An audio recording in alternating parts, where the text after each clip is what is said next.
country. At this point, I'd like to take a minute to let the gentleman from Georgia talk about what's happening in his district. And Mr. Barrow has been fighting for years up here in D.C. For Medicare and seniors across the country. Thank you. Thank you, gentlemen, for yielding. Madam Speaker, I'd like to thank my colleague, Mr. Murphy, for gathering us all here to talk about this important issue. This is an issue that affects folks in every part of this country, and in my view, is one of the most important issues facing seniors in our communities today.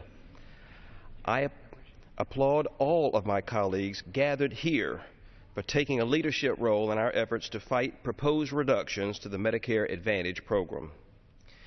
Nearly 15 million seniors across the country are enrolled in Medicare Advantage, including more than 300,000 in my home state of Georgia. This program serves our seniors well, particularly those with high rates of chronic disease. Nearly 30% of all Medicare beneficiaries turn to Medicare Advantage to cover their health care costs. By focusing on prevention and disease management, Medicare Advantage plans reduce the need for hospitalization, and that in turn reduces health care costs. It's a proven program that folks in my district have come to rely on.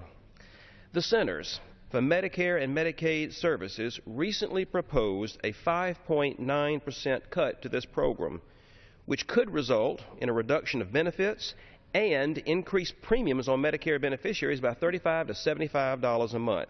That's an added cost that many seniors simply cannot afford to pay every single month.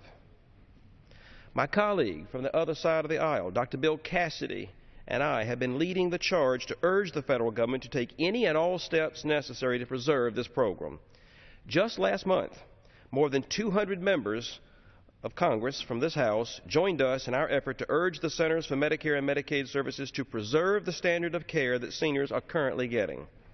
I, for one, do not want to put our seniors, men and women who've worked their entire lives, in the financial trouble these reductions would cause. I've urged the administration to take a long, hard look at how these cuts would affect the everyday lives of our seniors. If the goal here is to save money, there are better, more suitable ways to do it than on the backs of our seniors. Again, I'd like to thank my colleague for getting folks together to talk about how we can work together to make sure Medicare Advantage isn't jeopardized. It's an issue that isn't for Democrats or Republicans, but one that we all need to address. I've been proud to work on this issue in a bipartisan fashion with Dr. Cassidy, and it's my hope that all of our colleagues get on board and help us preserve Medicare Advantage. With that, I yield back to the gentleman. Thank you. I'll thank the gentleman from Georgia for sharing your thoughts and stories and reminding us that this isn't a partisan issue. It shouldn't be a Republican, Democratic, Independent. These are seniors. These are folks that built this great country.